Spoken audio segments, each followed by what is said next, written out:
Blessed are we. It's gonna go in your eyes again. Okay, so I'm communicating only in Morse code. If you try to do out SOS, you're gonna break the switch, and then you're gonna have to go to Tesco and buy I don't a new know one. what SOS. I don't know how to do Morse code, so I was gonna try. Dash dot. And I only know that because in America there's a dishwashing detergent called SOS, and that was like the advert was like the dishes tapping out SOS because they wanted it. But see, I thought, you know what? Hagan is long suffering. She has been through a lot this past Christmasing.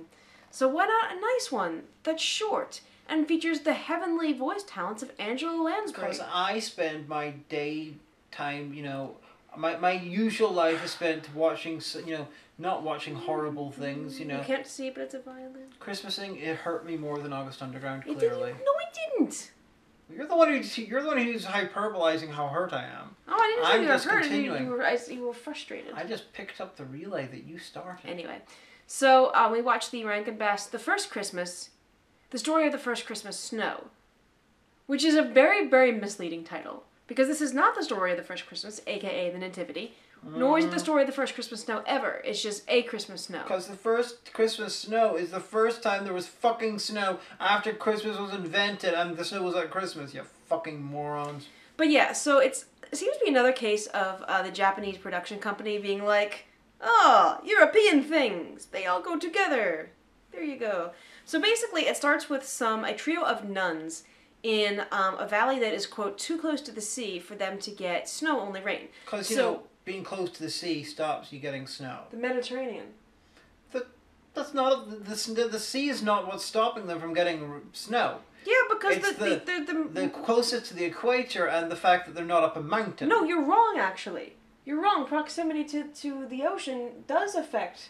Like, not a lake, because that's why you get, like, lake effect snow. Because that really does affect it. Not the Mediterranean, though. The Mediterranean is warm!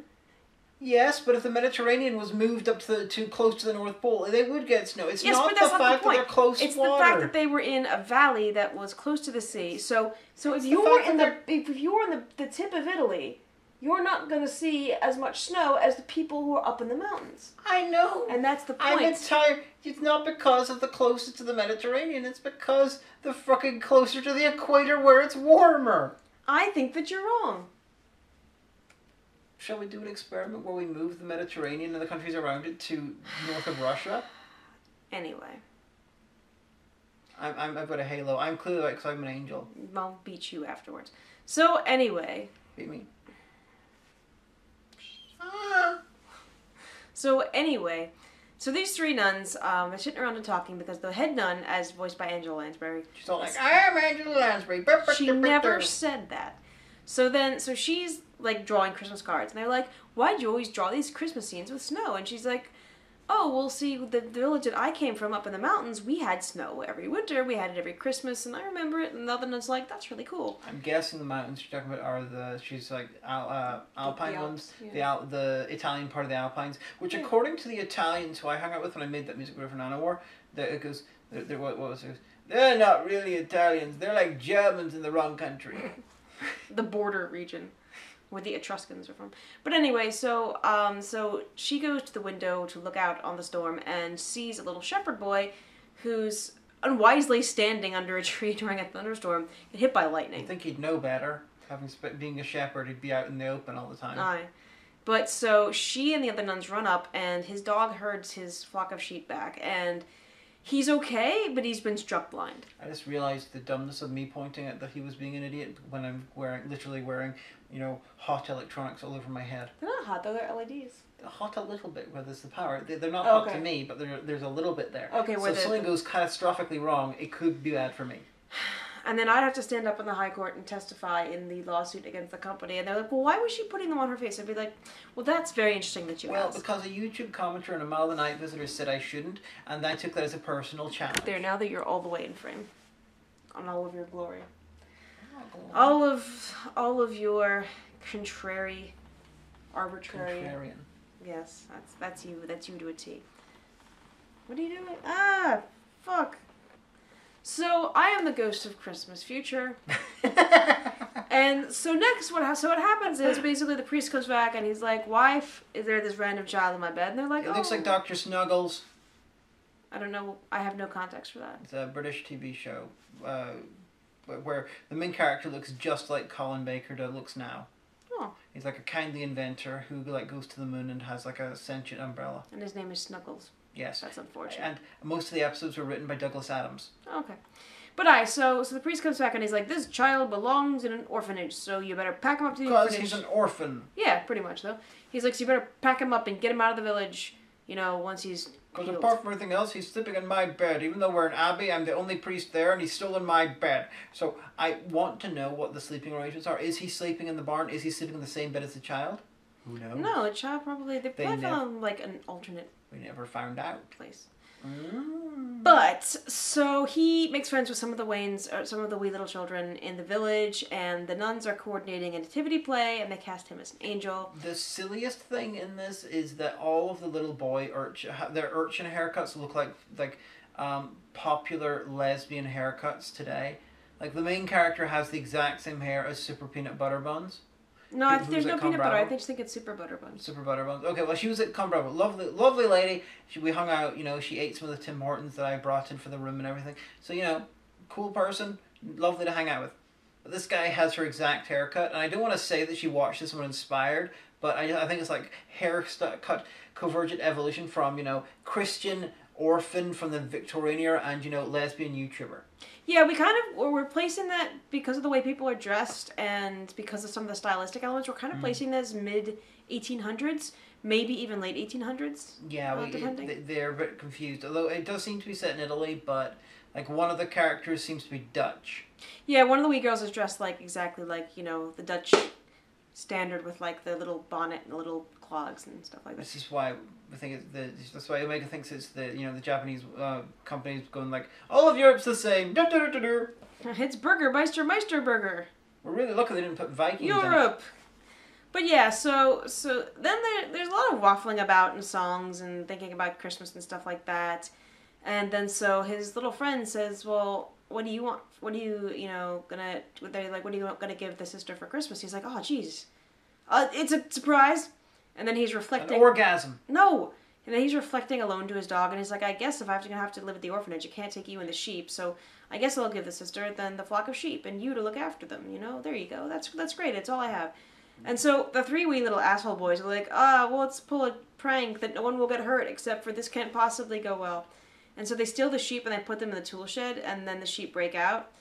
And then so they can... They're instantly apologetic. It's the quickest bit of a bunch of school children going from horrible bullies to really apologetic and friendly to the hero since Life Returns. Like in Life Returns... Okay, I'm done being a Sith Lord, because... In Life Returns, it was even more incredible because it happened over the course of like 20 seconds, but in this one, it's like 2 minutes. They went from to Well, they were like, they were like, "What an idiot! Let's steal the sheep." Okay, but so then they come and they tell the nuns what they did, but then nobody has a problem with the wee boy, the blind boy Lucas, and his dog wandering off into the self-described wolf-infested forest. Oh, the wolves are really, really fun. They're just like big dogs with their tongues out. And I was like, it's Moon. Moon, catch the sheep. And all the sheep. Somehow this kitty was the shepherd. Somehow he knows all the sheep by sound of their mares. But there's only 5 of them, so I think if he's raised them from lambs, then it's not really that. I think it's a bit much. I think that you could assume that he would know them by voice. Well, I can ask someone. I can reference this because a woman that I went to uni with, she is marrying a guy in the summer, who's a really nice guy who has spent time as a sheep farmer, and I'm gonna ask him. I am crestfallen. I have been shown. Do you think that if you had a small enough flock that you would raise? Oh, the light in your life has gone out. This little light of mine, I'm gonna let it shine. Okay. I'd be like, if you had a small enough flock that you raised from like baby lambs, do you reckon that you'd recognize them by voice? And if Cormac says that he would, then... I think clearly he's a small boy from Italy like several hundred years ago. No, he's pretty tall. I think he's from somewhere in Kerry. Honey, you would have grown up since then. You know, a lot of time has passed since whenever this The was set. 1800s. But so he and the wee little urchins team up and they save all the sheep and they bring them back. But there's one of the sheep is stuck in a hole. It's like a scene from Black Sheep, but the sheep's not genetically altered and they don't like fall. And they're not trying to escape the sheep. They're trying to get a sheep out of the hole. In fact, And it's it's not very New Zealand. not like the scene in Black Sheep, but there's a sheep involved and there's a hole. Right. So everyone's saved, and then they go to the nativity play that all the children and the church is putting on for the village. It's not a very good nativity play because, you know, They're nativity... impoverished peasants. No, my point. Native. You have a Dutch girl who's doing one of the big... Nativity. Playing one of the angels. Clearly, they're allowing immigrants to take part. It's not a nativity. The root natal. To be born. Oh.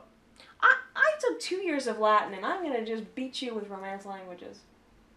I prefer you if you beat me with romance. Later, dude.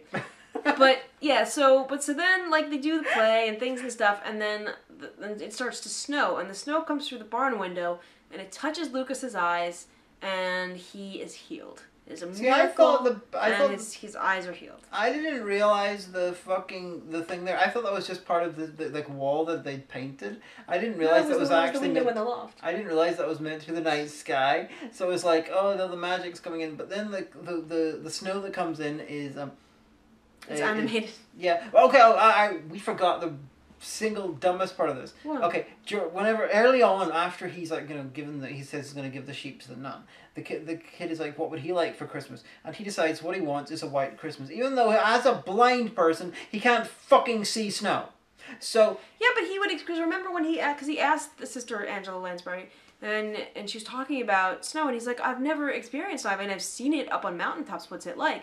And she describes it in an alternate senses. She says, well, it's very cold and it's wet, and it melts if you hold it in your hand. So she described it using senses that he would understand now that he's blind. So wanting to experience that, regardless of being able to see it, is perfectly valid. I think you're being ableist right now. I have two issues. Very ableist. One, something being cold and wet and melting quickly and therefore becoming wetter. These are crap things that snow has. He's like 8. I don't give a tops. fuck. I don't give a fuck. These are crap things that snow have. The impressive thing about snow is to do with its sight. I don't give a fuck about that. But then the other problem is he's been the girl he was talking to says, oh, what I want is a really expensive muff that I'll never be able to get. Joke. She says that in my uncle's village there was a rich woman and she had this muff and it looked lovely and I wish. Yeah, and for once I'm not actually doing a double entendre. But she wants this really expensive muff, which is going to be cost way more than she'll ever earn in her lifetime. So they're not talking about practical gifts. They're talking about insane shit. Well, so this boy could have said, well, I'd like to have my sight back, but no, apparently feeling wet and cold is more important than seeing again. That kid is dumb. He deserves no, because everything bad that happens to him. Because here's the thing. Why would he expect a miracle? They said, oh, if you could have anything, And robot eyes, then. Well, there's no robots. Eyes that work. I see. So, it's just, I think this kid is dumb. I guess. But, so anyway, the nativity plays, then Angela Lansbury is like, and we all had a lovely evening, and I'm like, I would reckon, because you witnessed a fucking miracle. Is another one. Like, that's one of those things where what local, beatified?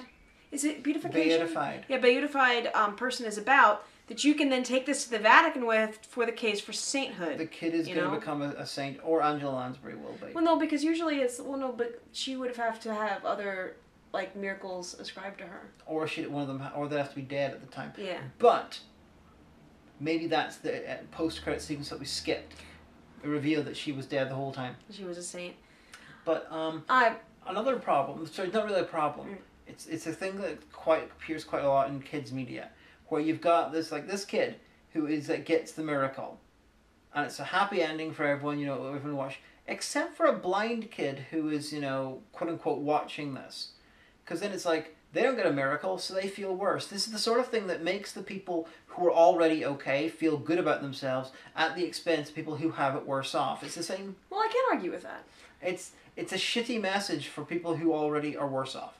Well, the thing is that you could make the case that it wasn't really a miracle because what I remembered the lightning striking the tree, and when I saw it when I was a kid, and a tree branch falling, and I assumed, because I'd read that book The K, where a boy's struck during a shipwreck, and he becomes blind, that it was some kind of head injury or some, the optic nerve was damaged. But they said, the village doctor had said that it was the shock of the flash, and that his vision may return, but then it didn't. If they'd specified that, I would have a lot less problems. They did specify it. But he'd come back, what? Yeah, she that was part of the narration.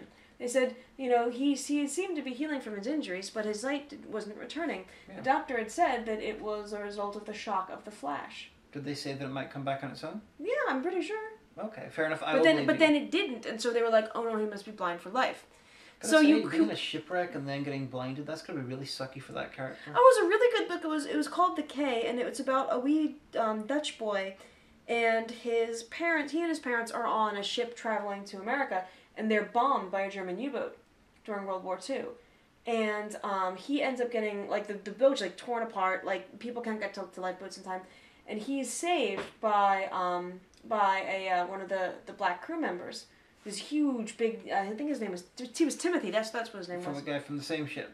Yeah, he's one of the crew members. He's one of, the workers. Okay. And so they end up shipwrecked on a wee little island. Okay, well that's... And the boy is blind, and so Timothy takes care of him. He even shelters, he builds him a shelter during a hurricane, and it gets to the point where he, guards the wee boy with his body. From, things that are just being blown all across, and he ends up dying. And so the boy has to live for, a few weeks, blind, alone on the island, and then he's because Timothy had put coconut spelling out SOS help us, and so a plane flies by and he's rescued, and then he reunites with his parents who'd made it to New York on one of the lifeboats, and he has a series of several surgeries, and his sight eventually returns. And there's a second book called Return to the K. Did they discover that in this time of the week he accidentally ate Timothy's body? No, that's not what happened. He buried Timothy's body. I'm guessing not very well. No, well, not very well, obviously. It's a really good book. I read it when I was little. It was one of those books that, you read because it was historical, it starred a child, and it also was, a positive race relations book, because I grew up on the liberal East Coast, and we were all about positive race relations. It's a really good book. It's a children's book, so if you want to pick it up, you'll be through it in, probably a few hours. Okay, well, it's about maybe, 150, 200 pages, so maybe, a few days, but... if you're a slow reader, but I really loved it as a child. It was one of my favorites. That and Island of the Blue Dolphins, and At the Sign of the Beaver, and I guess I really... No! It is about a wee boy in the colonial times whose parents are off, they have to go off to, the town miles away, and then they don't come back for months and months, and then the local Native American tribe, kind of adopt him, and they're the Beaver Clan. And then he makes friends with the chief's boy, and then when it's time for them to move on, the Indians say, come with us, and he's like, no, and then the wee boy's like, look, your parents or your family, they're not coming back, they'll probably die. I was just going to reference Kate Kane, Batwoman, who's a lesbian, she has the beaver signal, clearly, the sign of the beaver. But anyway, I just really liked books when I was little about children, having to survive by themselves without families. And that part really pissed me off in the book, too, because I was like, go with the Indians, no, start your life as a Native American, don't wait for your parents. And his parents do come back, and with his sister, and the reason they were held up is that his mother gave birth, because they were gone that long, and she was pregnant when they left. And Lord of the Flies was really inspirational for her. No, I didn't like that one. Because it was too heavy-handed with its symbology. I got the cards. No. He's a Christ figure! Get it? But yeah, so, no, and I said that to a friend of mine, I was like, had to go with the Native Americans. They were like, but what if your family came back? I was like, fuck them, they left me alone in the wilderness. I'm gonna take a new name. Yeah, but no, I loved those books when I was little. That and Island of the Blue Dolphins, which is based loosely on a true story. But yeah, so in the end, I choose to believe the Island of the Blue Dolphins is about a bunch of land-dwelling dolphins who have a West Side Story-like relationship with pink dolphins. No, it's based off of a true story about a Native American girl on the Pacific coast whose tribe is taken, off the island. They're all going with, these whalers. I forget what the actual reason was, but whatever. But White people are shit? No, it was a thing, a voluntary thing. They weren't being kicked off their land. It was a voluntary thing. Okay. And she ends up getting left behind And so she has to survive for years, and she ends up domesticated. There's a pack of wild dogs on the island. She ends up catching and domesticating one. So she has a wee dog to help her out. And then eventually, ships come back, and she goes with them. And it's based on a true story. Oh, fair enough. Yeah. But anyway, so he gives the flock and the dog to Sister Angela Lansbury, and she's like, "Oh, this is lovely, but I don't know anything about raising sheep, so you'd better stay and look after them." And the priest is like, "Well, I guess so." And then there's a bunch of lines which, if you don't, quite unfortunate. Unfortunate given a lot of things that we've learned about the Catholic Church since. Oh no. And then, because Angela Lansbury, because she's also the narrator, she sums it all up, and he with his purity of heart, you restored his sight, and Magic Snow restored his sight. I saw it on TV. Because he so wanted to be a giver, he ended up as the receiver. And she was standing behind me because we had to watch it on my computer and just burst out laughing and skulked away to the kitchen. Because I literally just made some sort of a joke about what the priest had said. Joke.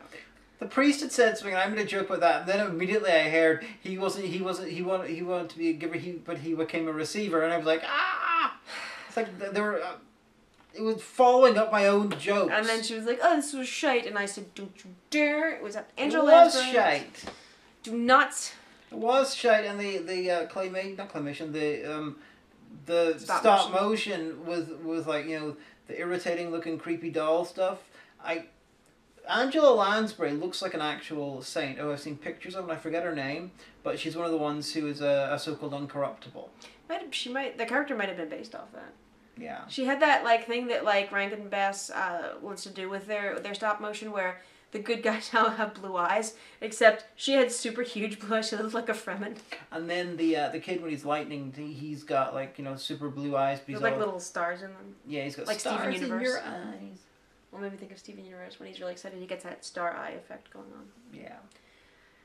But yeah, so that was the one I thought you'd like. The First Christmas, the story of the first Christmas snow. snow. I would like that one. Because it had Angela Lansbury and it was short. Those are two important things in me liking a Christmas thing. However, it was not enough. There's one more Jim Henson one, and there's a Disney one, so it's not all Rankin Bass stuff. Okay. Well, Jim Henson ones tend to... The last one, the one for the 12th day of Christmas, it's going to be really great. You guys are going to be really excited. It's going to be really long. Well, I think that was the last short one, so they're all about 40 to 50 minutes now. The last one that you're talking about, that I believe is feature length. No. Yeah. We'll deal. Okay, you'll deal. Ah. Well, actually, no, the last one I will be doing a Let's Try live on camera with the salmiakki vodka that you got me. Oh. So. I thought you forgot about that. No, I was saving it for the last one. I didn't know that. Because it's going to be fantastic. Probably film brains over. And have taste flashbacks. The time in Alcon that salted licorice is a very acquired taste. And she acquired it very quickly. I really enjoy it, so. And I actually discovered Sambuca the other night. We had a night out and someone brought shots and I said, "Oh, it's tequila," because it was clear. I said, "No, it's Sambuca." I said, "What's that?" And my friend Larkin, he's like, oh, it's terrible. It's wretched. Make sure you have a chaser. Oh, it's the worst. And then we shot it and I was like, "Oh, it's licorice. It's licorice spirits." And they were like, "I know, right?" And I was like, "Where's this been all my life?" Because it's just not the alcohol I've ever had. It's like Kahlua. I know of it, but I've never had it, so. But so that was this one. I'm almost tempted to pick up one of the really bad ones for tomorrow just for punishment. For not succumbing to my expectations, I guess. But we're almost through. We're over halfway through. So Merry Christmas, everyone. Robots.